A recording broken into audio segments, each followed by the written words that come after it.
जब रक्षक ही भक्षक बन जाए तो आम आदमी कहां जाएगा। वो माँ जो असहाय निरीह पुलिस स्टेशन के बाहर सारी रात खड़ी रही और अपने पति और अपने बेटे की दर्द में तड़पती कराहती मदद मांगती आवाज सुनती रही, अम्मा अय्या अम्मा अय्या। जिस बेंच पे वह बाप बेटे बैठे हुए थे वहाँ खून की नदियां बह रही थी। ये दिखाता है कैसे पुलिस कानून का दुरुपयोग करती है और कुछ पुलिस अधिकारियों की कालिक पूरी वर्दी को दागदार कर देती है।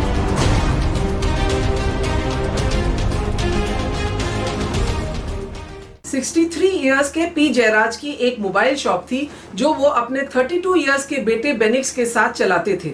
18 जून को उनकी पुलिस से कुछ कहा सुनी हो गई क्योंकि लॉकडाउन के निर्धारित समय 8 बजे से ज्यादा 15 मिनट उनकी दुकान खुली रह गई। अगले दिन 19 जून को पुलिस की टीम आई और जयराज को उठा के पुलिस थाने ले गई। यह बात जब उनके बेटे को पता चली वह अपने मित्रों के साथ भागता हुआ पुलिस स्टेशन पहुंचा। पुलिस स्टेशन में अपने पिता को पुलिस के हाथों पिटता देखकर बेनिक्स अपने को रोक नहीं पाया और पुलिस के बीच में कूद गया अपने बुजुर्ग पिता को बचाने के लिए। बेनिक्स का बस यही गुनाह था, उसने अपने बूढ़े बाप को पुलिस के लाठी से बचाने की कोशिश की।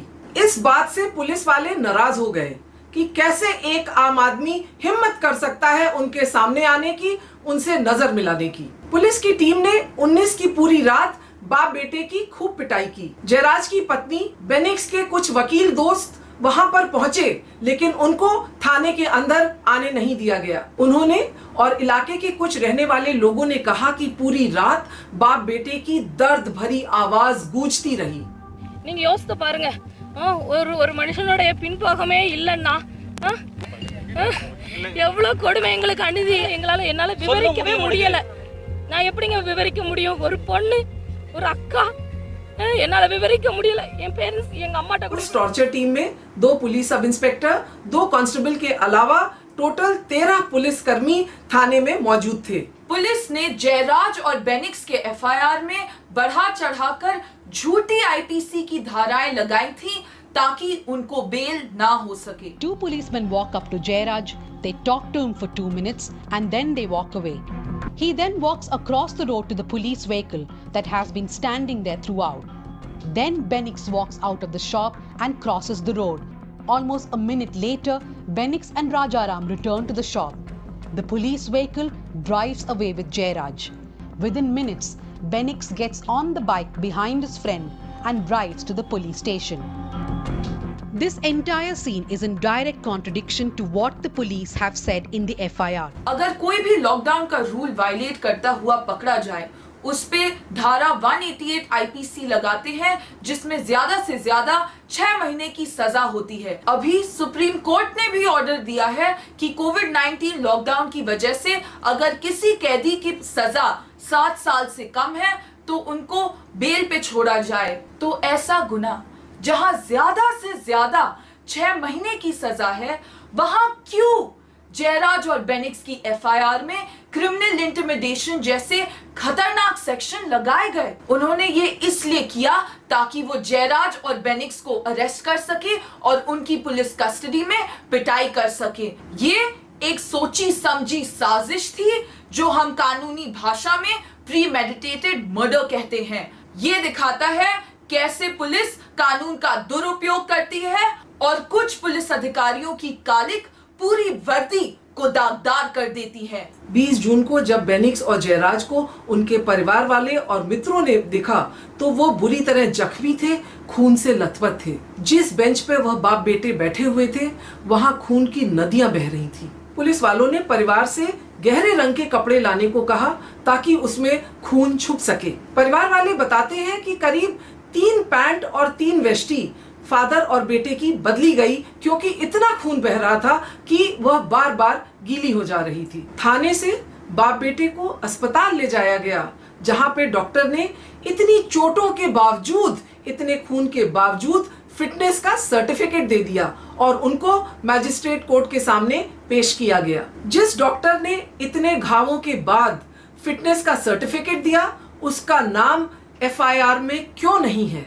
उसको अभी तक अरेस्ट क्यों नहीं किया गया। धारा 167 सीआरपीसी में लिखा है कि आरोपी को गिरफ्तार होने के 24 घंटे के अंदर मैजिस्ट्रेट के सामने लाया जाए। ये इसलिए होता है ताकि आरोपी मैजिस्ट्रेट को बता सके कि अगर पुलिस कस्टडी में उसे पीटा गया है। मैजिस्ट्रेट की ड्यूटी बनती है कि वो आरोपी से पूछे कि क्या तुम्हारी पुलिस कस्टडी में पिटाई हुई है या कोई दुर्व्यवहार हुआ है, लेकिन पूछना तो दूर उन्होंने अनदेखा कर दिया जयराज और बेनिक्स की चोटों को, उनके बहते हुए खून को, और बिना उनका पूरा केस जाने समझे उन्होंने मिनटों में उन्हें अस्पताल की जगह जुडिशियल कस्टडी में कर दिया, वो भी कोविलपट्टी जेल में जो वहां से 100 किलोमीटर की दूरी पे था। 20 जून को जयराज और बेनिक्स को जुडिशियल कस्टडी में मैजिस्ट्रेट ने भेज दिया।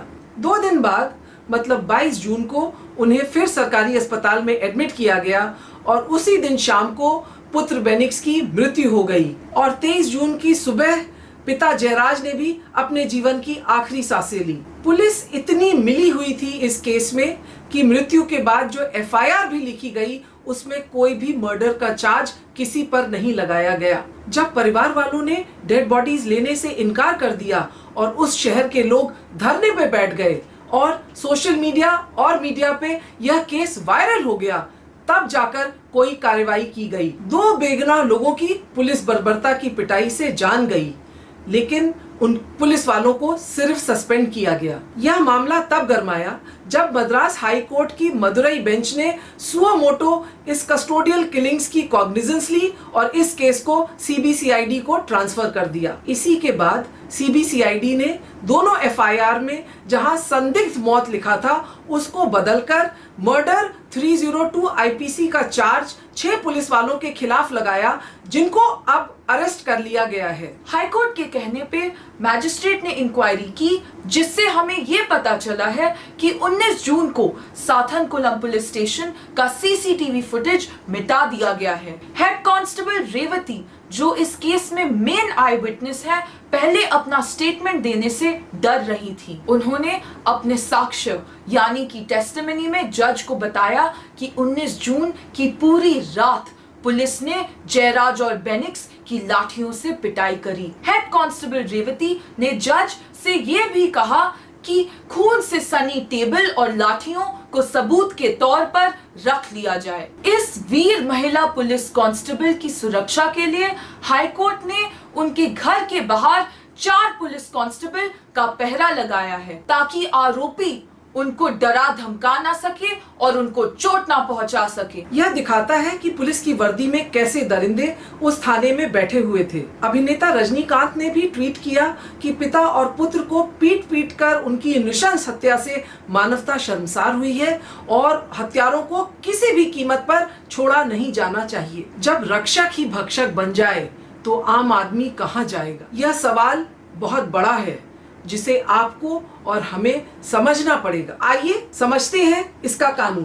तूथुकुड़ी पुलिस ने यहाँ सुप्रीम कोर्ट की डीके बासु गाइडलाइंस की धज्जियां उड़ा दी। गिरफ्तारी का ज्ञापन यानी कि अरेस्ट मेमो के बिना पुलिस आपको कहीं से उठा नहीं सकती। और तो और इस ज्ञापन पर आरोपी के परिवार का या फिर एक क्लोज फ्रेंड का साइन भी होना चाहिए। ये याद रखिए कि एफआईआर के हुए बिना पुलिस आपको गिरफ्तार नहीं कर सकती जब तक पुलिस ने आपको खुद अपनी आंखों से जुर्म करते हुए नहीं देखा हो। जयराज और बेनिक्स के केस में पुलिस ने बिना अरेस्ट मेमो या एफआईआर लिखे ही उनको अरेस्ट कर लिया। हैरानी की बात ये है कि जयराज को उनकी दुकान से लगभग 8 बजे उठाया गया, बट एफआईआर सिर्फ रात के 10 बजे दाखिल की गई। हर आरोपी का हक बनता है कि जब वो गिरफ्तार होता है वो अपने मेडिकल एग्जामिनेशन की मांग कर सकता है, पर यहाँ जयराज और बेनिक्स को ऐसा कोई मौका नहीं दिया गया। पुलिस को अरेस्ट के टाइम पे ये भी लिखना होता है कि क्या आरोपी को कोई चोट है या नहीं। इस केस में पुलिस ने एफआईआर में झूठ लिखा कि जब उनकी जयराज और बेनिक्स के साथ कहासुनी हुई थी, तब जयराज और बेनिक्स गुस्से में सड़क पे लौटने लगे थे, जिसकी वजह से उनको इंटरनल इंजरीज हुई थी। पर सीसीटीवी फुटेज हमें साफ दिखाता है कि ऐसा कुछ नहीं हुआ था। मैजिस्ट्रेट को भी ये कारण पढ़ के शक हो जाना चाहिए था कि दाल में कुछ काला है। और जब तक आरोपी पुलिस कस्टडी में है, उसकी हर 48 घंटे पे मेडिकल एग्जामिनेशन होनी चाहिए। पर यहाँ जब डॉक्टर ही पुलिस की दबाव में आ गया और लिख दिया कि कोई सीरियस चोट आरोपी को नहीं है, तो फिर सुप्रीम कोर्ट की गाइडलाइंस सिर्फ कागज में ही रह गई। डीके बासु में यहाँ तक कहा गया कि एक पुलिस कंट्रोल रूम के द्वारा जिले का हर अरेस्ट को मॉनिटर किया जाए। तो मैं सीनियर पुलिस अधिकारियों से पूछना चाहूंगी कि जब सथनकुलम पुलिस स्टेशन के अधिकारी जयराज और बेनिक्स पे ऐसी बर्बरता कर रहे थे, खूनी लाठियां बरसा रहे थे, तो वो कहाँ थे? उनके डिस्ट्रिक्ट में ऐसी खतरनाक हरकत पुलिस वाले कर रहे थे और सीनियर अधिकारियों को पता नहीं चला। अगर डीके बासु गाइडलाइंस का पालन किया गया होता तो शायद आज जयराज और बेनिक्स जिंदा होते। ये भी याद रखिए कि धारा 41 सीआरपीसी के तहत पुलिस आपको बिना नोटिस दिए पुलिस स्टेशन नहीं बुला सकती। यहाँ पर कोई भी नोटिस नहीं दी गई थी। धारा 41D सीआरपीसी के तहत जब पुलिस आरोपी को थाने लाती है तो आरोपी का अधिकार बनता है कि वो अपने वकील से बात कर सके। पर यहाँ तो साधनकुलम पुलिस ने जयराज और बेनिक्स के वकील को धमकाकर थाने के बाहर कर दिया। आखिरी चीज मैं आपको बताना चाहूंगी कि सुप्रीम कोर्ट ने जोगिंदर कुमार के केस में साफ साफ कहा है कि गिरफ्तार होने का अधिकार का ये मतलब नहीं कि पुलिस किसी को भी कभी भी गिरफ्तार कर सकती है। पुलिस को केस डायरी में लिखना पड़ेगा कि ऐसी क्या जरूरत थी आरोपी को गिरफ्तार करने की। जब तक अति आवश्यक ना हो तब तक पुलिस किसी को गिरफ्तार नहीं कर सकती। अगर हमें अपने देश में पुलिस राज खत्म करना है तो हमें अपने अधिकार जानने पड़ेंगे ताकि हम लाठी का जवाब कानून से दे सके। कहा जाता है कि इंसान के पास जरूरत पड़ने पर 3 मददगार दोस्त होने चाहिए, डॉक्टर, वकील और पुलिस।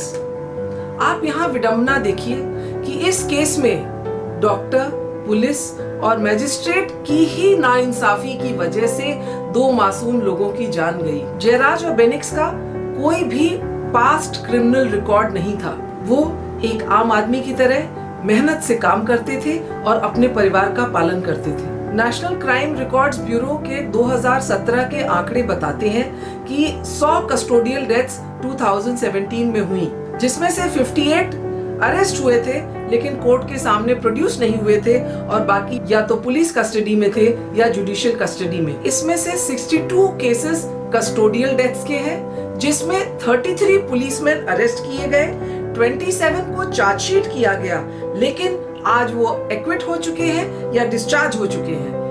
कोई भी पुलिस वाला आज तक कन्विक्ट नहीं हुआ इन 100 केसेस में जो 2017 में एनसीआरबी ने फिगर्स दिए हैं। ये साफ दिखाता है कि हमारा सिस्टम सड़ गया है, चरमरा गया है और शायद इसी वजह से पुलिस वाले बेखौफ होके दरिंदगी से मासूम लोगों को पीट पीट कर मार दे रहे हैं। अब हम सब आशा करते हैं कि मद्रास हाई कोर्ट की मदुरई बेंच जो ये केस को स्वयं सुन रही है, उस माँ को न्याय देगी जिसने न सिर्फ अपना बेटा खोया बल्कि उसका पति भी पुलिस के हाथों मारा गया। वो माँ जो असहाय निरीह पुलिस स्टेशन के बाहर सारी रात खड़ी रही और अपने पति और अपने बेटे की दर्द में तड़पती कराहती मदद मांगती आवाज सुनती रही, अम्मा अय्या, अम्मा अय्या, और पुलिस उन पर रात भर लाठियां बरसाती रही। आज वो माँ मूर्छित अवस्था में बस एक ही सवाल पूछती है,